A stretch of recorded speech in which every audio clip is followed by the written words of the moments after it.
Hello and welcome to the Coach Your Kids Right podcast. I am Skip La Cour, and I'm so glad you are joining me for this podcast. Hey, my mission with this Coach Your Kids Right podcast, the videos that I'm going to produce for you, the parents of children who your children, you want to take them to the next level, right? My podcast, the videos that I'll produce on my YouTube channel, the information that is presented on the Coach Your Kids website.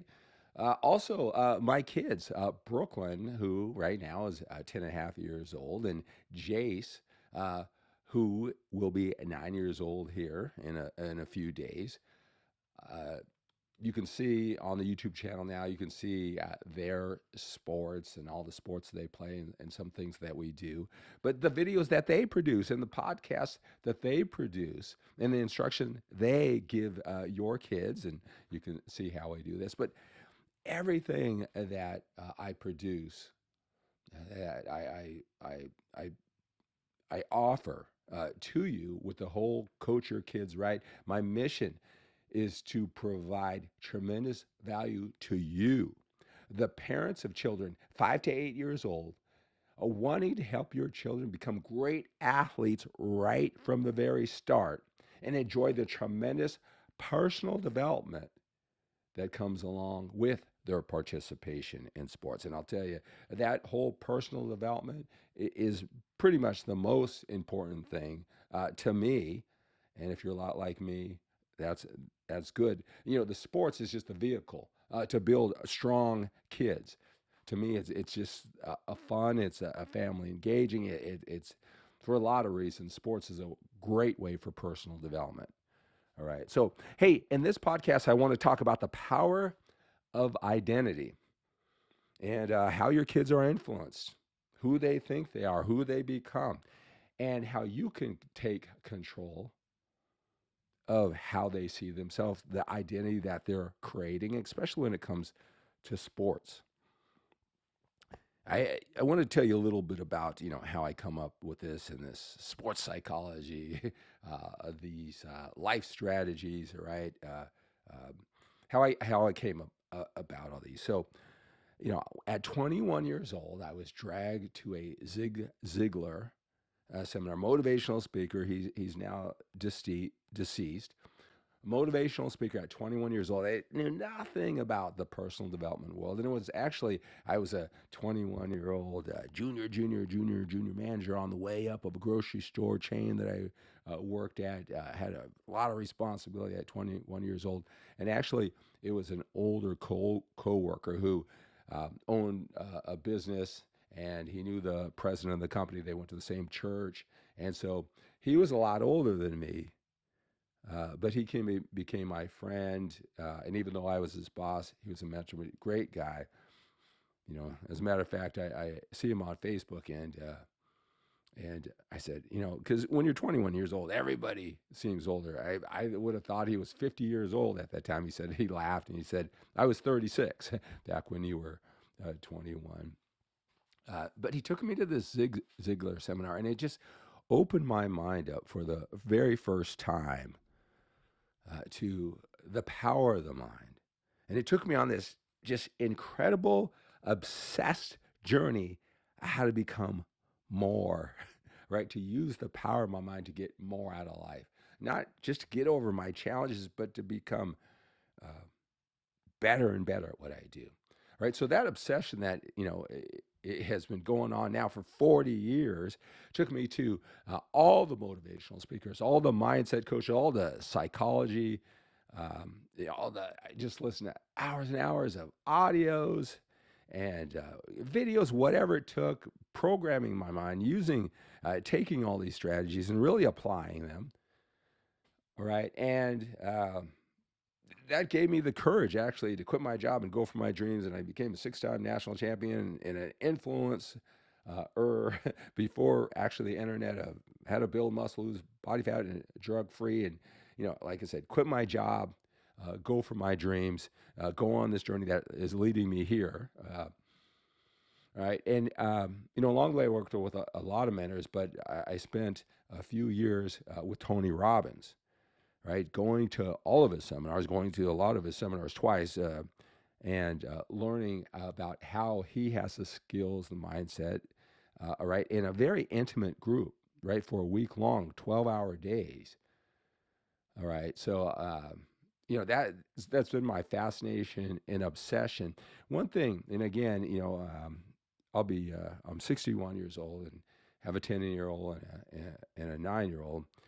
And one thing is that as I coach men, whether it's to help them in fitness or whatever it is, I made the promise that all this knowledge, all this money I spend, all this intensity I put into mindset that made me a champion in bodybuilding, to teach others, or the life coaching that I do for men, whatever it is, my kids are going to get it first.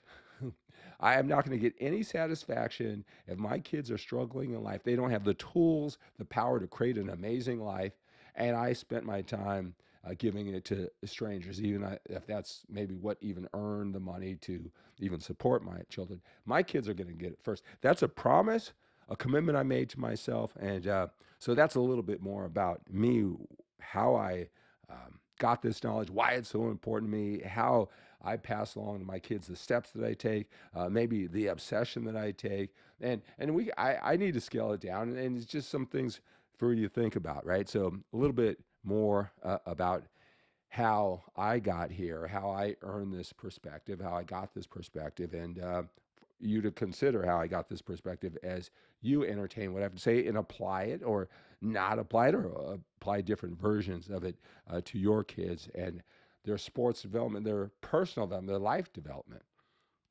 The power of identity.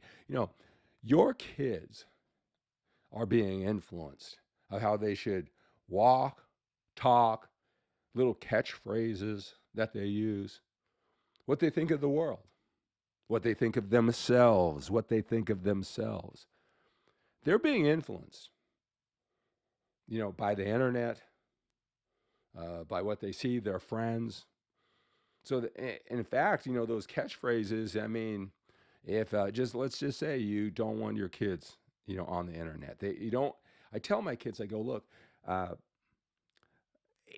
being outrageous. I've been on the internet, since 1994, right? And I've had thousands of likes and shares and views and downloads and all those type of things, right? I'm not a big outrageous guy, but I'm looking how do I get more attention? So what gets attention is not just normal thinking, not rational thinking, not practical thinking. The more outrageous you are, it's not necessarily effective. It's outrageous. It's unique. It's different. That may sound right or sound cool or sound funny. That's what's going to get all the attention. So even if you really limit your electronic use, your internet use of your kids, well, they're going to go to school with, maybe that other parent isn't so strict on what their child watches on YouTube or the internet or social media. And so they're going to be gravitate. What's going to be in their feed is the most outrageous type of thing. It's not practical in real life. It's very effective on the internet, and they're going to take that, right? And I'm just as exposed, and I got to watch it all the time, talk to my wife all the time about it. I'll tell you one thing is sports. I'm not into this celebrating or these dances or whatever at all. As a matter of fact, any conversation that we've had, I don't do it. And my son, he's getting a touchdown and doing the peace sign, right? Or I hasn't done on the field or court, but he does whatever the dance is. Didn't get that from me. Trust me, I'm not over here doing the gritty, right?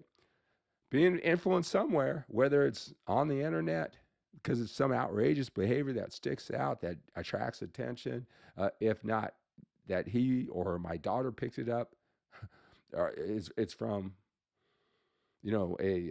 someone else at school. They're going to be influenced by more than you and me. We just hope that they're influenced in a way that We believe, as we're setting up strong young men and strong young women, that it's congruent with how we want them to be shaped, but they're being influenced. We got to take control of how they're being influenced. We got to influence them how to influence themselves, right? And they're going to be programmed somewhere, programmed to think what.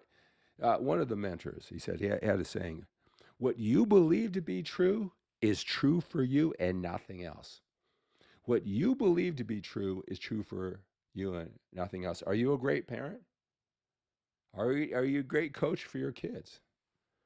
Are you a loving father? Are you a loving mother?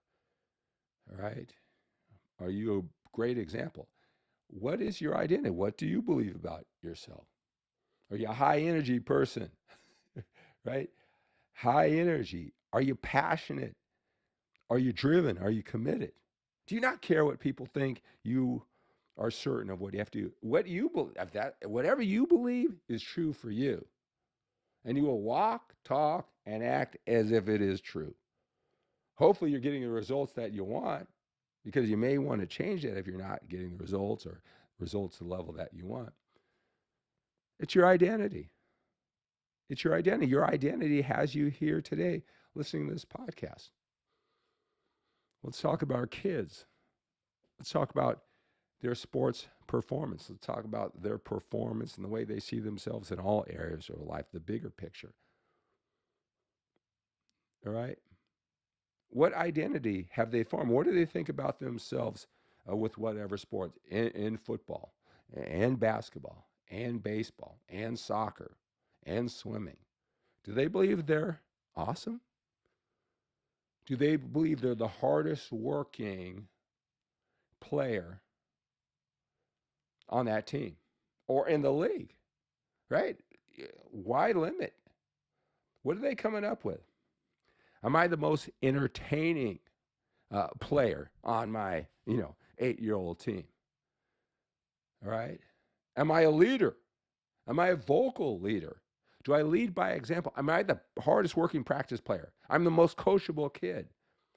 They have some opinion of themselves, right? But how intense is that opinion? How thought out? How is it programmed into their mind? What they believe to be true is true for them. How conscious are you about the way they think about themselves? In all these, let me ask you a question. How do you want them to think about themselves in sports? How they carry themselves, their body language, right? The words they say, what type of leader, how much they hustle, right? Are we going to just, put them out there and hope it all works out? And I'm sure, we all have our priorities, but how much have we thought this all out? Their identity, who they think about themselves. It's going to guide what they will and won't do, what they'll try and not try, what they think about themselves, right? They're being influenced. It's setting this. Sports is enforcing it, or it's enforcing excellence or mediocrity, or somewhere in between, or even poor behavior, poor habits, poor performance, right? Identity. Now, I'll tell you, knowing from the journey I told you about, is that I have standards and goals for my kids. And I've really thought it out. And again, I've given you an indication of the things that we think about. And, life is like a smorgasbord. They have smorgasbords anymore, right? All you can eat. Anything you want to choose. All right? What type of athlete do you want your kid to be? What are the top 10 qualities, characteristics? Do you want them to be, do you want to be part of the identity? Think it out. Plan it out. All right? Right off the top of my heads, I want my kids to be coachable. Because if they're coachable, right, that's going to open up a lot of opportunities far beyond their athletic talent. And if they're not coachable, okay, it's going to take away from their athletic ability and to get the opportunities. Being coachable, right? Being a hard worker in practice, practicing with purpose, as Coach Dion says. I want them to be leaders, right? Leader by example, but to encourage, make it more about the team. Take care of yourself. Have that strong identity about yourself. But what kind of team player are you? Do you pick other people up, or is it all about you?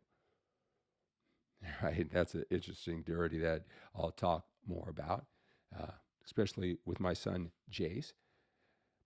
But you can't hit the bullseye in life without having a target, and then going through the journey of mastery of hitting the target and going off. But you got to know where you're going. What do we want for our kids?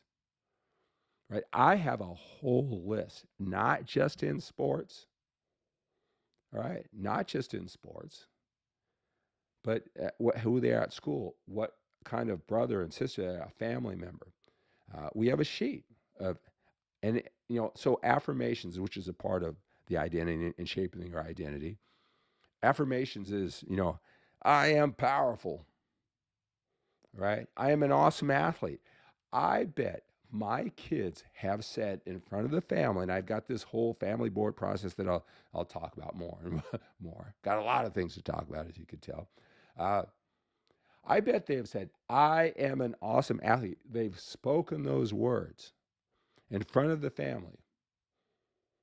I, I don't even know, thousands of times because of a process that we do, right? But I help them think about it. I've made adjustments to their identity. It's a sheet. There's probably 30 statements, affirmations. I am strong. I am powerful. I am an. Here's one that's just most recent.